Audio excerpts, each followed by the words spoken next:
the Ticats Audio Network. This is the CFL This Week with Bubba O'Neil.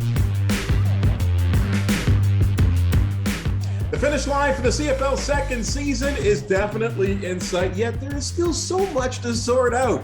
Tiger Cats or Roughriders? Can the Redblacks write a Cinderella story? Blue Jays out, Argonauts in. And do quarterbacks really require better protection from the referee? These topics and many more next on the CFL This Week on the Ticats Audio Network. Good day or good night, folks. I'm your host, Bubba O'Neil. With me this week, he covers all things Argos with Sportsnet. Thanks for joining us, David Morassutti. Well, thank you for having me. I'm always happy to join, even if it's in enemy territory. He really is enemy territory. I hope we meet in the playoffs somehow. But hey, having something to say about that, maybe this fella. And he rides alongside AJ Jakovac on that Ottawa Redblacks broadcast. TSN 1200 in the nation's capital. Appreciate you, Nolan MacMillan. Thanks, Bubba. Good to see you again. All right, first things first, folks. Listeners and watchers, you could win a trip to the Ticats October 29th away game in Ottawa with Journey Rewards.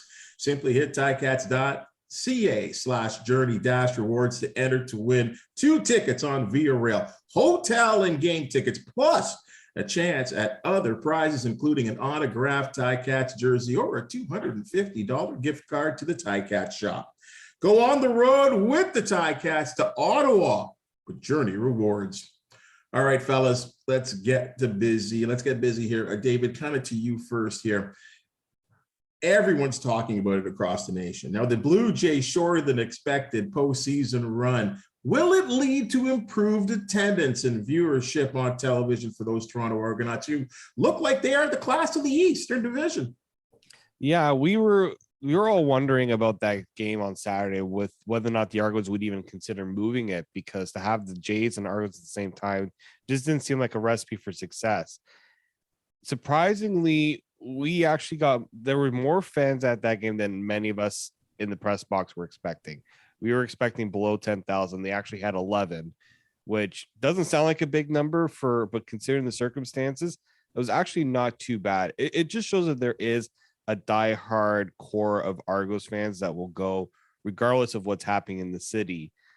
That being said, unfortunately, with the Jays being out, you'd expect that maybe there'd be a shift where more people come, but then you got the Raptors and the Leafs pretty much starting up, and that will take some of those Jays viewers over to them as well. That just continues to be the Argos issues. They got so many teams that they go up against for viewership.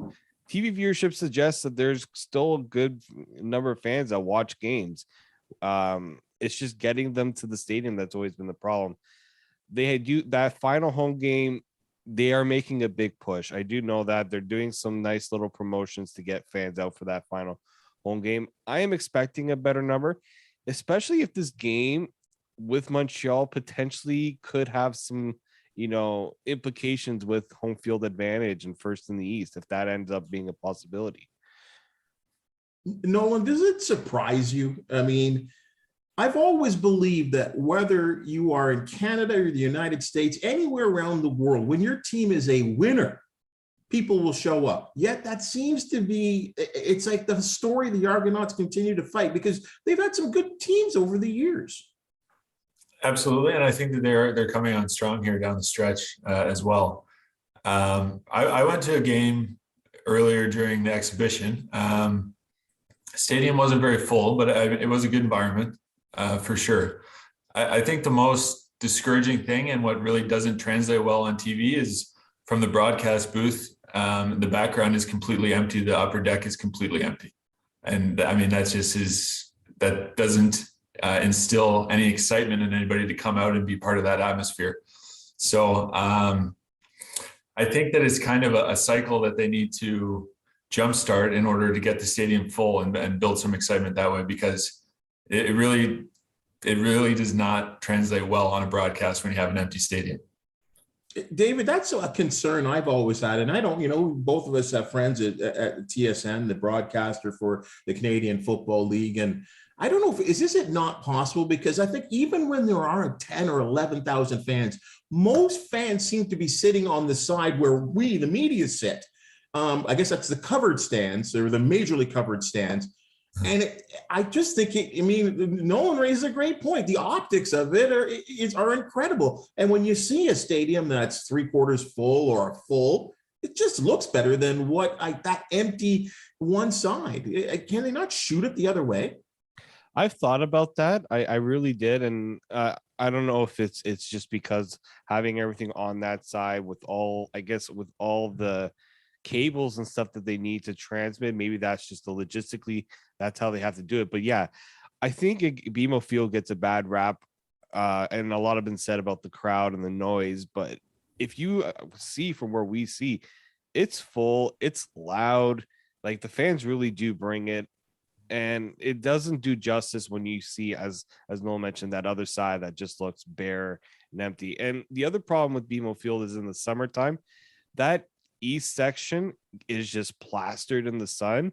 So even if you have tickets there, a lot of fans don't want to sit there just because it's such a tough place to be. And that's actually part of the reason why the Argos try to get more evening games in the summer so that it doesn't become an issue.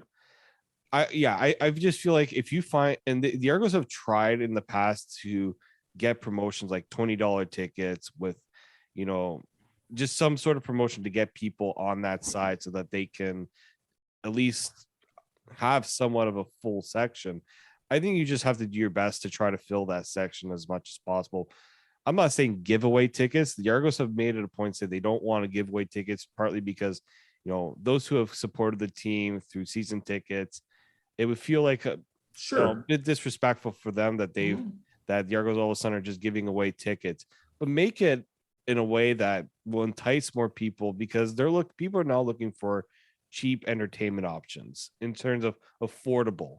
I feel like that, and Argos tickets are not expensive, but you have to find ways now, especially coming out of the pandemic, to intrigue people to come to sporting events. And if you can make it an affordable experience, tickets might be cheap, but the rest of the experience is not. Food, drinks, parking, even transit can be, the GO train is not expensive, but it is a trek for a lot of people. So you got to try to entice people in other ways to come to that stadium. Once they do that, once people get there, I think they're going to enjoy the atmosphere. It's always a great atmosphere there. Yeah, I agree with you, because I feel like, the stadium is loud. Games have been exciting. Hey, last year's Eastern final, the snow falling, the way the game changed. I know it didn't go in the Argonauts' favor, but the first half certainly did. The Ticats wrestled the game away in the second. It was I won't forget that game anytime soon. Great crowd on hand. The atmosphere was great. It's a mystifying thing to me. Nolan, they're not. It's been tough for victories for the Red Blacks for most of the season, yet people still continue to show up to TD Stadium. Yes, absolutely, and they've made it a destination. Lansdowne Park is a destination, and I think that Ottawa was very much glad to see the Red Blacks come back. I think that for the Argos to do something with that upper deck, I can't help but think of the single game betting. The CFL was super, super positive on how that was going to save the league and reinvigorate things and bring some revenue.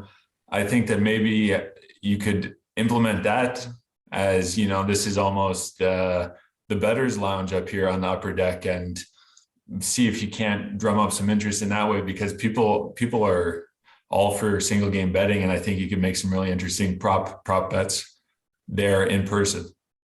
Let's stick with you, Nolan, on this one here, because I know as a Red Blacks broadcaster and fan, I'm sure that you're watching the Tiger Cats really carefully. And, that was a really impressive victory for them, really gutty victory over the Roughriders last weekend. Did their play convince you that, they're going to earn that CFL crossover, or at least eliminate the crossover, get the CFL's last postseason seed? Are you sold on the Ticats, I guess is what I'm asking you. I'm not sold on the Ticats. Oh. Two reasons why. One, I think the Roughriders are really in a downward spiral right now. They've dropped 5 in a row. So I don't think that showed me enough. And two, I'm not sure about Dane Evans this year. I'm not confident in him. I think he's had a really tough year. Hopefully he's turning it on down the stretch for you guys, but I'm not sold on him, because at the end of the day, that's the most important position, and however your quarterback plays, that's going to dictate your result. David, you're a neutral observer sitting there in first place. Your thoughts? Yeah, I was impressed with the Ticats in that last game against Saskatchewan. They knew that the running game was going for them, so they stuck with the running game. But my concern is when the other teams eventually stop the running game, can Dane Evans take that team on his back and win them a game? And he just hasn't really done it consistently enough this year, and that's what makes it tough for me to fully go on board with Hamilton, especially their next game against Calgary. That's the one for me that will tell me whether this is something that Hamilton can actually get to the playoffs, because they control their destiny. They have that one game in hand on Saskatchewan. That victory was huge for them, but they still have to win it out, in my opinion. And as we just found out, the Ottawa Redblacks are not going to make it easy on any opponent to win this season. So, if Hamilton were to come away with the win against Calgary, then I can, at least it'll give them the best chance to keep that crossover from being a possibility. But I think Dane Evans is going to have to be the one to get them there, and just that's tough for me to go fully on board with. Well, last Tiger Cat quarterback to get Hamilton a win at McMahon Stadium, 2004, Danny McManus, in like some crazy 41-38 game. It goes back that far. That's been a house of horrors for the Hamilton Tiger Cats, but at some point things have to change. So let's see what happens there. Right back to you, Nolan, for this, because I guess they really do work in tandem together. Hey, interim head coach Bob Dyce really earning league-wide and praise for the Red Blacks' big win over the Alouettes in Montreal on Thanksgiving Day. Do you really think there's a chance here of a Cinderella playoff run for Ottawa, considering they still have two more games, a home and home series versus Hamilton remaining? I think, they would have to win out, and they would have to have some other teams lose. So I don't think that it's going to work out for them. But I think that it's important to build momentum for next year. And Bob Dyce he wants to be the head coach in Ottawa. So Sean Burke is going to be watching very closely, because if things don't work out with Bob Dyce, that's probably going to be his job if he ends up hiring him.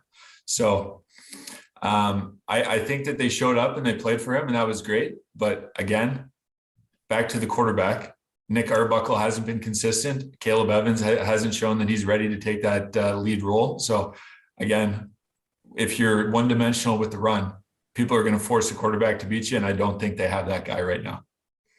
Their defense certainly seems to be stepping up this season. And former Tiger Cat Lorenzo Mullen having a great season. Absolutely. They've been able to get after the quarterback, and that helps everybody. The other thing that I think is very interesting, that they beat Montreal twice, both times against Trevor Harris. Last year, all three of their wins came against Trevor Harris, once in Edmonton and twice in Edmonton and once in Montreal. So I don't know if they just need to play Trevor Harris three more times or what, but the defense has definitely been showing up. And like Bob Dyce's specialty, the special teams have been outstanding there the entire time he's been there. And I think that's really the reason that the team has rallied around him and that they love him so much there. It's because he demands high standard, and he's able to get it. Mr. Morassutti, are you again looking from a top here from the Argos standpoint? They have to be watching carefully what's going on here. I have the Red Blacks beat the Argonauts this season, did they not? Yes, they did. Back at home, back in the summertime when Caleb Evans just had an amazing game for them. Mm-hmm. Like, that's the thing, right? It's if Ottawa's offense can find a way to just get a rhythm going and put up points, that defense is good enough to win them games. It's the offense that really, for me, I'm a little concerned about, and I think just that hole they dug it was really just too big for them. I mean, anything is obviously possible. They beat Montreal, where I think many would not have expected that. So that can give that Ottawa team a little bit of hope. And they're going to, at this point, they have they're just going to play as loose as they can, and that's a dangerous team.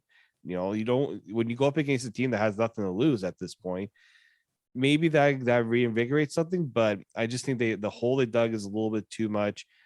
But I do like the fact that they're building towards something there. This isn't just a throwaway year for the Ottawa Redblacks. So even if they don't make it, I think you just got to build for next season. And I think that there's encouraging signs there, but yeah, there's still work to be done. Nolan, is it really just down to the quarterback play? I mean, I will say this, as much as I love Jeremiah Masoli, I believe they were a winless football team even before he got hurt in that crazy, memorable game in Regina. Absolutely. But I mean, look at the teams that are at Winnipeg. Claros is absolutely lighting it up down the stretch. I don't think anybody, if he continues to play like that, they're not going to be able to be beaten. And Ottawa went toe-to-toe with Winnipeg the first 2 games of the season. And some people think that they probably should have won that first game for sure. So ultimately, I mean, it's the guy that has the ball in his hand. He has the biggest outcome on the game. Obviously, it's the ultimate team sport, but I've seen it myself, having somebody like Henry Burris at quarterback, having somebody like Trevor Harris, they have a huge impact on the game and even on the preparation and getting everybody else ready and getting everybody else on the same page in order to perform. David, who would you rather see the Argos play? Redblacks, Alouettes, or the Ticats? I go with the Ticats, in my opinion. You know what? Like, Ottawa's defense is one that's, you know, can go either way. They've made a lot of close games with Toronto. Obviously, their offense, I think the Argos defense could manage the Ottawa Redblacks offense. But with Hamilton, for me, it's, you know, the quarterback play just isn't there. And I think Toronto's secondary likes to play against Hamilton, likes to create those turnovers. Peters certainly does. Yeah, Jamal Peters certainly does. And yeah, I just think the Argos, they've found their way to their formula to beat Hamilton. Montreal's the one I would definitely not want. They will eventually have to play Montreal. I think, you know, that's almost a given. I think defensively, the Argos will match up well against them. We'll see if the offense can put up the points. The Argos offense has always been the thing for me that can make or break their season. But I think, yeah, you definitely want to see Hamilton. If I'm going to put it in order, I'll say Hamilton, Ottawa, and then Montreal, just because obviously Montreal being in the position that they're in, you know, and they've played Toronto tough at times. So it's never an easy out against Montreal. Ticats fans, it's time to ride on our strength. From now until Thursday, purchase 4 eligible Hercules passenger or light truck tires to receive a $100 Ticats reward card and be entered to win our road trip sweepstakes. Available at participating Active Green and Ross, Ontario locations, or visit HerculesTire.com/AGR rewards. Let's go to the top here where those Winnipeg Blue Bombers, I mean, they're just sailing along. They certainly have sealed the deal on top seed in the West. And you know what? Without a meaningful game when they host the West Final, and that is November 13th, guys. That's more than a month away. They only have 2 games left. How does Mike O'Shea manage that roster in playing time, Mike? Like, for me, when you look at Winnipeg, they're a team that's been there. They've been in this situation before. I think they'll know exactly what they want. I think for me, like Claros, you can't just totally sit him. You got, I always think that players, and I mean, I'm not a player, I've never played, but players to me have always said that they want to play. If they're feeling good, they want to play. You also have to think about the future and safeguard for any potential injuries. And they totally understand that. But I think you just can't fully shut it down because it's so tough. The Argos did that last year where they shut it down in their final game.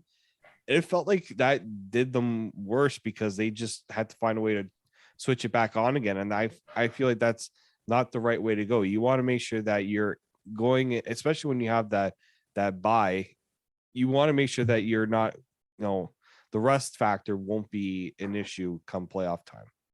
No, I hear that all the time. It's an argument that will go on no matter what football league is that you're playing in. And, when you're a first place team and that argument comes up of rest over rotation and repetition. I mean, it's an argument that will go on forever, but where do you see the Blue Bombers sitting here in this equation? Because they really have. I mean, they've been the class of the league all season long. They have nothing to prove, whether it's 3 losses or 4 losses or 5 losses this season.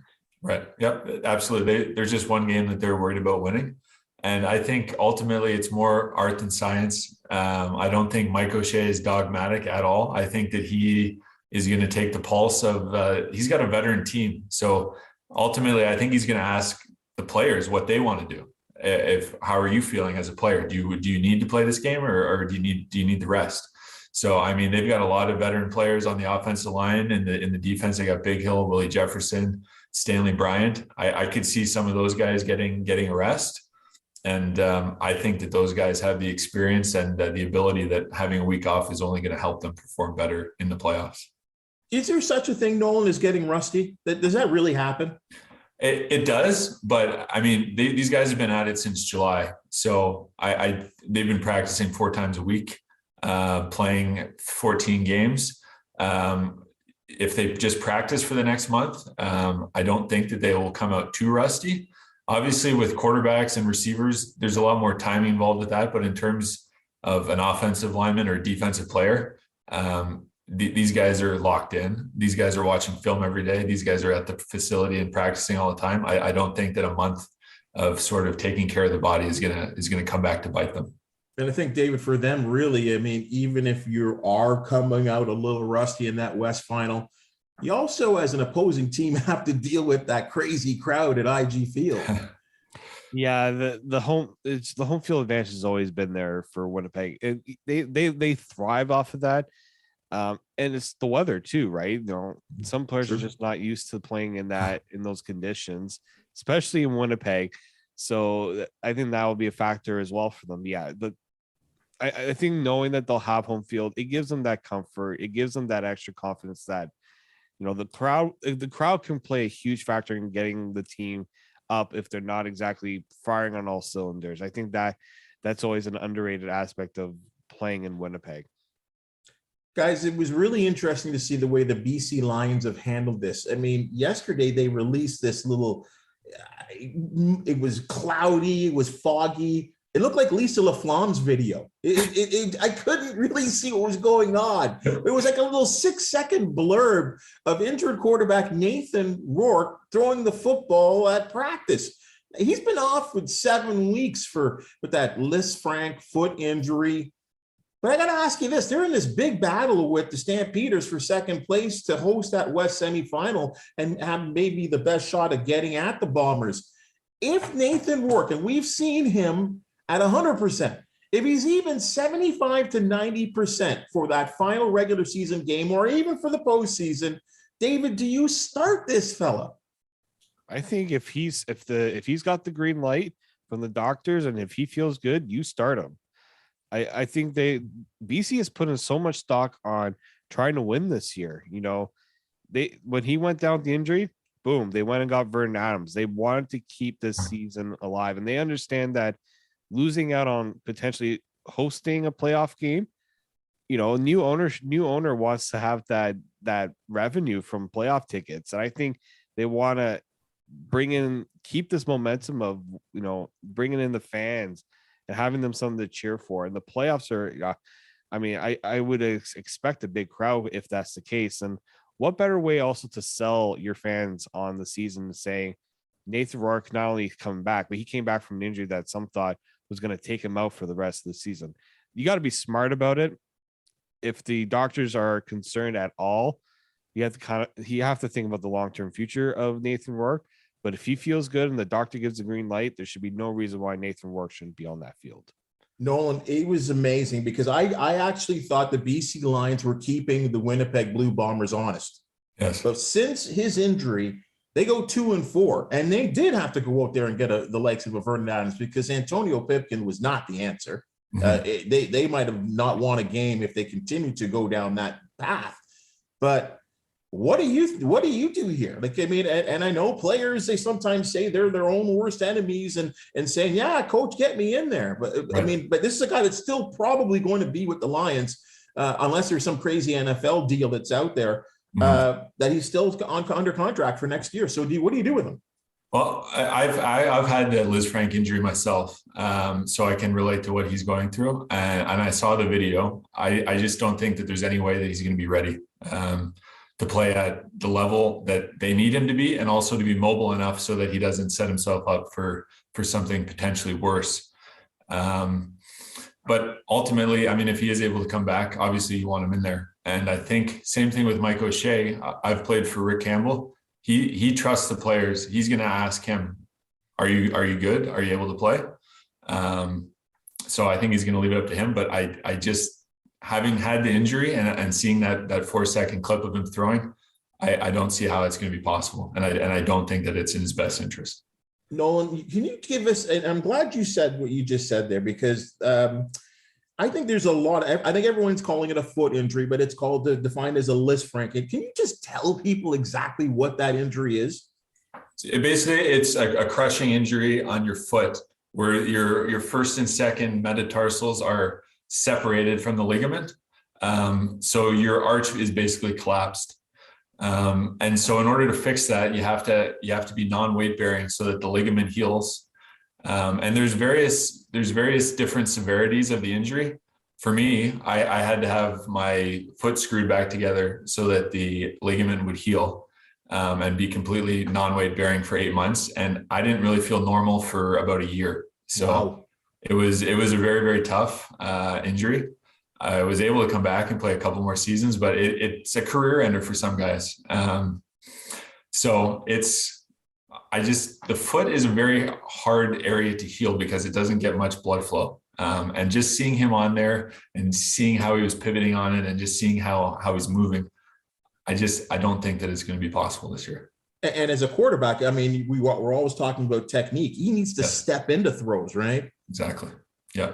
And he needs to be able to run and move. And for me, like if I have a club foot out there at right guard, nobody's going to really notice. But I mean, if he's rolling out or running for his life, he needs to be 100% mobile.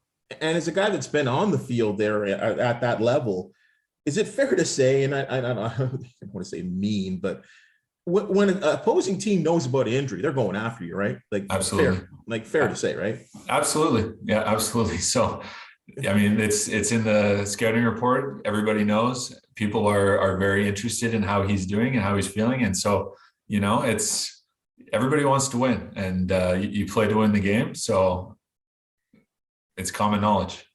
David, because he really has been this. I think the story of the season. Even a guy that's probably going to play just over half of the season. I mean, he made that much headlines, not just in this country, but on both sides of the border in terms of his play.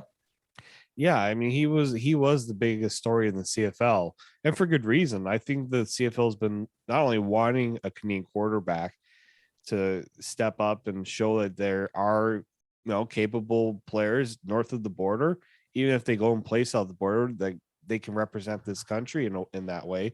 But just somebody that brought that dynamic ability that I feel like that the CFL has been missing for a while. Just that we've got good quarterbacks, but I think we've just been missing that, stellar quarterback and a quarterback that doesn't just do it in the pocket, one that, can get out, make big plays with his legs. And maybe that's another issue with the injuries, because that, Nathan Rourke does like to, go and have those big runs. So that's something to keep an eye on as well. But yeah, I just think that this was a story that the CFL needed big time. I know that the thought about him going south of the border was, not one that a lot of fans were wanting to entertain, because they want to keep Nathan Rourke here, and that's very fair. But I also think it brings more credibility to the CFL to see somebody play so well here. And if he goes down and he plays well there too, it just adds to the credibility to this league that I feel like a lot of people, and if you ask someone in Toronto, the CFL needs a little more credibility. No, what better way than to see a player go and play dynamite here and can also do it south of the border.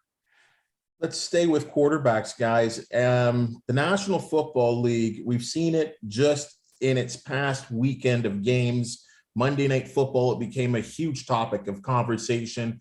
By the way, the referees and the league, I guess, have a lot to do with it in protection of quarterbacks with a real strict set of rules on defensive players and how they rough up the quarterback, how they sack the quarterbacks, hitting them after throwing. Nolan, do you think the CFL should follow this lead, or have the NFL gone a little bit too far? Well, I think if you ask Matthew Stafford, I'd say that they haven't gone far enough. But I think that they have gone a bit overboard.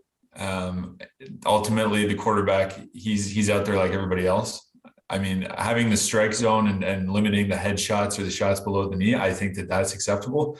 I think preventing guys from even landing on the quarterback, I think that that's maybe taking it a bit too far.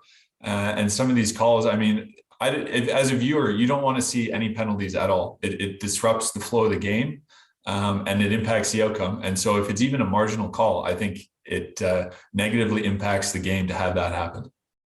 David, it's been a hot topic. I mean, and defensive players are actually speaking out now saying, isn't this football? How am I supposed to do my job? Yeah, and Troy Aikman had a few words about that in his broadcast on Monday night. And like, I do think that, it's hard to find that line, right? That balance that you want. I think the calls were ridiculous that were made because quarterbacks expect to be hit, and it's not going to feel good. Like, I think with what happened with Tua, it just, the NFL went from, they're on high alert just because of everything that happened with that situation.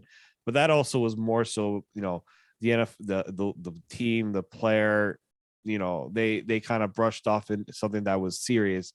The concussion protocol you're talking about. Like the concussion protocol that, you have to protect players from themselves in those situations as well. Like, but when it comes to the pass, roughing the passer, we've seen it in the CFL too, where guys get and teams have had to challenge those calls. I think that's where the CFL gets it right, is that, if it's really not a roughing the passer call and the coach has a challenge, they're going to challenge it. And I think that's probably the good thing about the CFL, and that the NFL really doesn't do well enough. And that's really the NFL's fault, because, they can challenge a lot of things, but they can't challenge the ones that, can have a big impact on the game. So I think in the CFL, at least they have that to give themselves a little bit of cushion that the NFL does not have.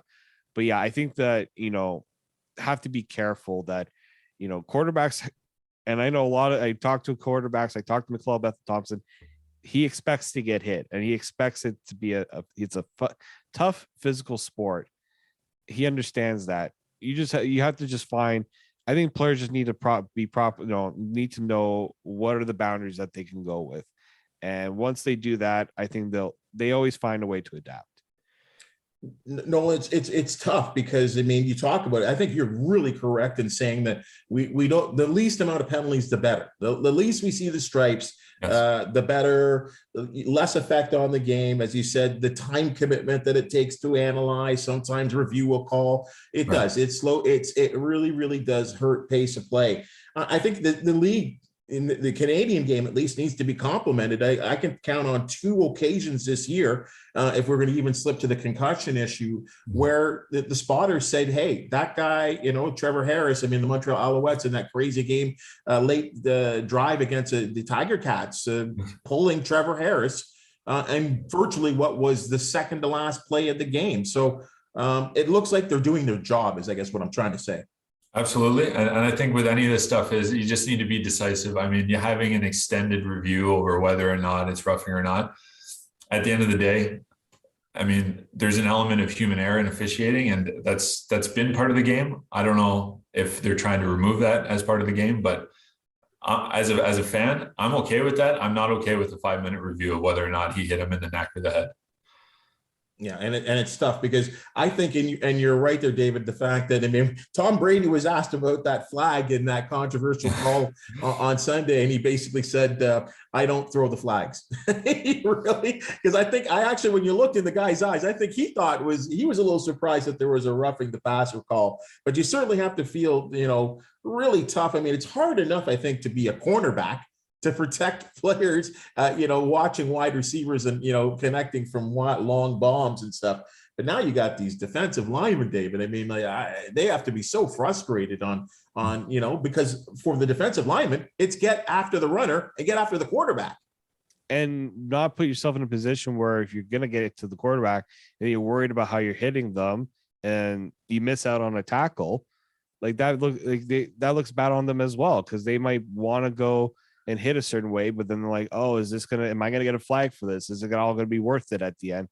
I think there's always some, players have to always think twice at times with that. But yeah, no, especially at a time where, the league itself wants to make sure that the offense thrives. What better way to make the offense thrive than to make sure that the quarterback can stay upright, and also that the quarterback isn't, getting hurt or getting, taken out of the game. But I think, defensive players always have a tough.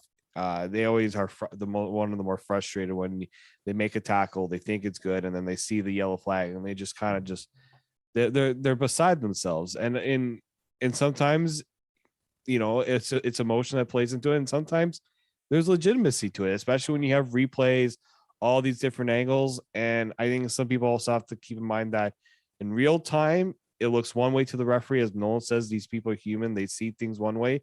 But then when you slow it down and you see, actually was not that bad. That's the tough part for the referees. They can't slow it down in real time. They can only see what they see in real time. I think that's something that players and fans need to realize at times, because this game is getting fast. It's getting faster. These players are getting stronger. It's tough to manage it in those circumstances sometimes. Nolan, you've seen it and played it, been part of it. It is quicker than the TV can really illustrate, is it not? That's why you got to get out to BMO Field and see for yourself. No doubt. Hey, do you sell to? Are you a salesman? David, get this guy, book him up. I'll tell the Argos, though, if they're looking for a little help in the marketing department, they got Nolan MacMillan ready with ideas. Doing some work out of the nation's capital. Hey guys, thank you so much for the work you put into this week's CFL this week, and for you officials out there. After we bashed you last week, we're giving you lots of love this week. You guys are doing a great job, for crying out loud. Better so much than our friends in the 4-down game. Hey folks, you've been listening to the CFL this week on the Tiger Cats Audio, on the Tiger Cats Audio Network. Of course, you know to catch us on all your podcast catchers, and we're always available on YouTube for you with a new edition that pops out every Monday. Nolan MacMillan, where do we find you if the fans are happy or not happy with you, or even the Argos want to contact you? How do they do so? Find me on Twitter. I'm active on Twitter. At Noel, NOL _MacMillan. Beautiful. David, doing a great job with those Argonauts, and they're having a fine season. How do we contact with you for a little Argos coverage? Just find me on Twitter at _Morassutti, and I'm also on Substack, so you can go and find a lot of my stuff there as well. And also, once we get close to the CFL playoffs, Sportsnet, we're going to be pushing that coverage, so also find me doing some stuff there as well. Well, I'm glad. I'm really glad. No more Blue Jays, so it's time to prop up that CFL on the other network as well too. My old home, I'd let you know that too as well. Thank you so much there, guys. Hey, folks, again, as I said, we're with you every Monday. Why don't you join us, please? We much appreciate all kinds of content as we get down to the stretch drive of the CFL season. Great content for you to check out here on the Ticats Audio Network. So we appreciate your viewership and listenership. This has been the CFL This Week on the Ticats Audio Network. The CFL This Week with Bubba O'Neil. Subscribe, like, and get the deepest takes on Canada's game every Monday.